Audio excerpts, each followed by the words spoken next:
Hey guys, Wolfie here with a video for the City of Final Fantasy Opera Amiel Global for the 13th of August, 2020. This is going to be information pertaining to the event that's currently live on the Global. It is the Heretics event, so this particular video. I am late. I do apologize. I was filming a few prior takes. It just didn't feel right in my personal opinion. So with that, we're going to go over relevant information pertaining to the Veiled Magician Heretic Quests. So with this, I will not be including the LSA rework analysis. That is its own separate video, which I already have filmed. And with that, any opinions in this video are going to be my opinion only. And I will have the Dissidia database website in the description below, so that way you can look up varying information about some of the characters on your own time. So I will bring up some of the characters who do have their character enhancement boards, and this is outside of LSA, so I'm going to bring up mine right here. So Porum will be another who got her character enhancement board. Let me grab the party list to get the remaining characters who are Synergy that got their character enhancement board. So Porum has hers now. LSA has hers, as you can see, because I have the number 3. And LSA, I love using her when I'm able to. So that was an immediate right there for that reason alone. So you have Lulu. She now has her character enhancement board. We also have, let me see if I can grab some of the other characters. We do know that Cryle, let me see if I can grab her really quickly. So Cryle has her character enhancement board. So you have Porum, LSA, Cryle, Lulu. Let's see here if I forgot anybody else. So you have, so Cryle, Lulu, LSA, Porum, those 4 have theirs. We do know that Shantotto already has hers. And let me see if I can figure out the last of the Synergy character, but I can be somewhat confident to say that she has hers, and I believe that is Eiko. Let me double check. So, yeah, you get a bit of a blunder from me right now. I mean, I just got home from work, so you do have to forgive me here. Let me double check Eiko, because I think she has hers as well. Let me double check. Oh, she does. Yeah, she actually has hers. Nice. So basically, all the Synergy outside of Shantotto do get their character enhancement boards with the release of this particular event. So I actually had to double check. You guys saw me do it live, so that way I could be as accurate as possible. And I say this despite the fact that I have given out incorrect information in the past. So it's just for me, just constantly learning when providing information. So we do have here the 7-day gem sale, which is the standard operating procedures and what those come with. Meaning they have armor tokens alongside either the chocobo tail feathers or the EX power orbs, EX guard orbs. It really depends if you have the financial means to get one of these bundles. It's entirely up to you. Now, it also has the return of the Shantotto alternate costume. I thought I did not have this at first, but I did a little digging on my own. I do have Shantotto's alternate costume. It's not bad in the sense of like the look, but again, it's really up to you if you want to get it or not. Now, there's a bunch of known and addressed issues that I will not go into. It's just a waste of my time if I do. So we're going to go into the, not so much the Dimensions End, because it's tier 14, and simply put, you might as well bring ranged or melee characters who can inflict poison, paralysis, sap, stuff like that, can turn to Leia as well. Now we're going to go into the information in more detail regarding the Heretic Quest. So neither of the banners that are tied to this have a free multi, and I'm going to go into a theory about that later on in the video. So we're going to go. So with this does have the challenge jump quest, meaning that you bring in 3 Synergy characters, and this is after you complete the Chaos difficulty regular fight. For the challenge quest, you gotta make sure the 3 characters are Synergy, which gives you the best chance to get all the goodies, provided that you have them built up excellently enough. So we have here the Veiled Magician. We have the quest details right here. We have Catalyst Rising Pitch Chaos Challenge. And we have here the silver and gold tokens. We have here the Pitch Chaos difficulty fight. We have the first wave here, the second wave, and the third wave.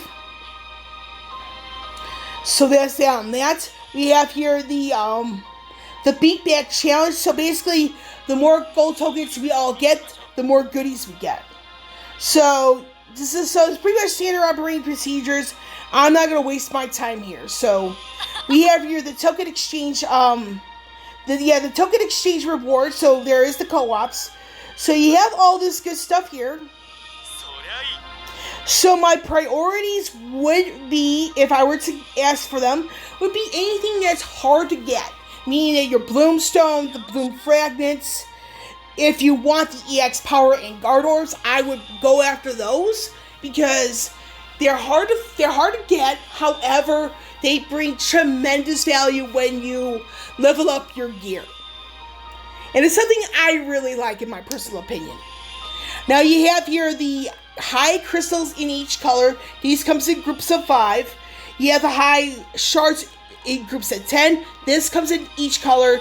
The Dissidia points, armor tokens, stamina points, potions, the Chocobo tail feathers. So anything that's limited would be my top priority. Now, after the limited stuff is done, now it really depends on your individual resources, meaning that if you're short on the shards, crystals, or clusters, go after those so that way you're prepared for future character debuts on the global end.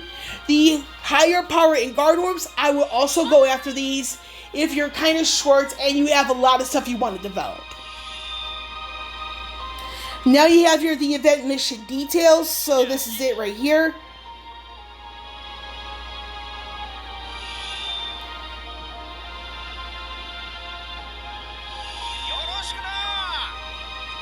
Now you have here the additional daily detail, the additional daily mission details. So basically, you clear the first batch, which is that one mission upon the morning login. You get that done. Then once it comes to 2 a.m. UTC, you go after this one as well. And these are the featured characters. So basically, you get one of their Idoja artifacts with those gold tokens. You get 200 gems apiece. Now we're going to go into the banners where the gear is.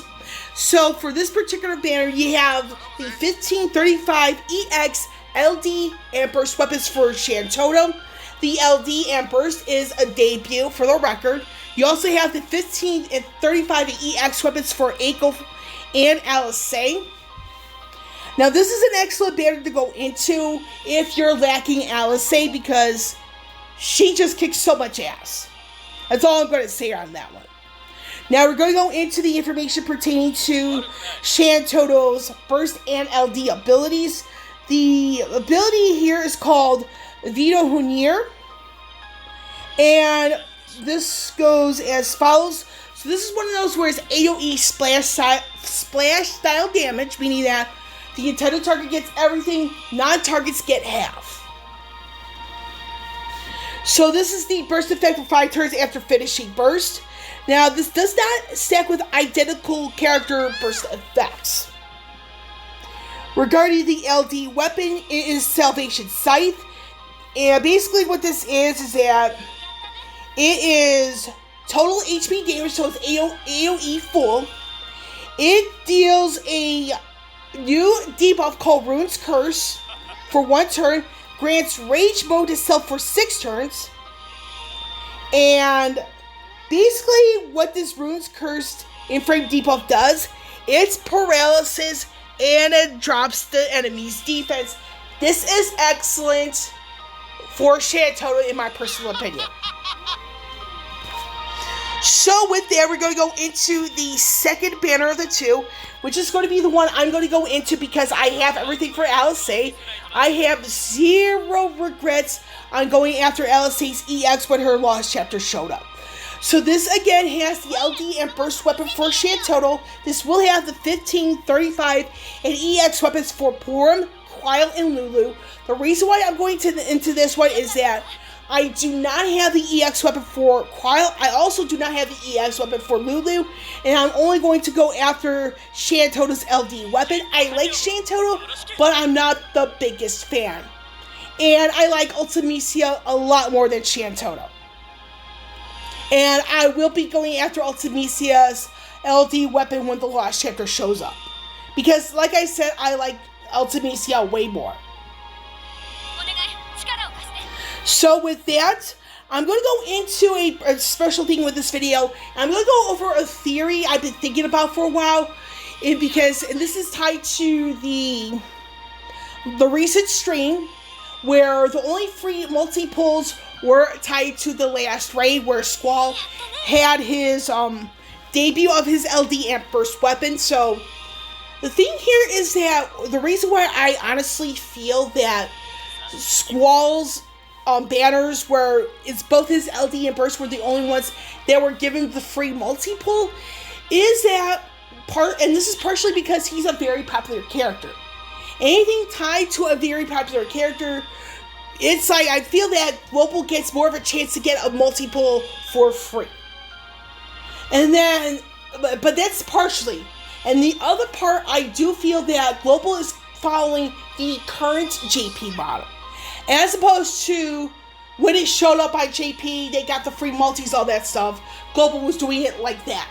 And this is where I don't think it's happening. And the thing is, like I said, partially is because, the more popular a character is, the more likely, a free multi-pull is going to be involved. So, for the thing here with Shantotto, in my personal opinion, alongside Imid Italian's events, is that and what I'm going to say is that I'm going to be going a little off topic, but it actually relates to the theory. So, for those of you who are familiar with Final Fantasy Brave Exvius, there was an incident on the JPN where when Sephiroth debuted on the JPN of that game, people were getting things like crazy. Meaning that they were getting the rare units like crazy. Left and right. And this is where the game got very, very generous. And some people could argue they got too generous. People were pulling left and right, and it was hurting Final Fantasy Brave Exvius JP's bottom line. It was hurting their financial numbers. So when the JPN realized we're losing money because everybody's getting everything left and right, they had to pull things back on the generosity. It had people going back to spending some money because you get too generous, your bottom line is going to be hit. And I'm saying this strictly and solely from a business standpoint. So, if you think of that incident for the JP version of FFBE, you could probably think of how things are currently on DFFOO Global. They're following the current JP model, meaning that free multi-pulls at certain points, but not all the time. Because if Global were to follow JP to the letter, meaning that this banner got the free multi, that banner got the free multi, if Global were to do that, they would start getting stingy because it would have far fewer people wanting to spend money. But like I said, it is a theory of mine. And honestly, I'm not so sure if Global's going to get, going into some more free multis. It's entirely up to the Global side of things. But at the end of the day, I do hope there are, banners in the future for Global where there is a free multi involved, because there are people who don't want to spend it. That's okay. But at the same time, the Global does need money to survive. And I do hope there is a balance on the Global end in the near future.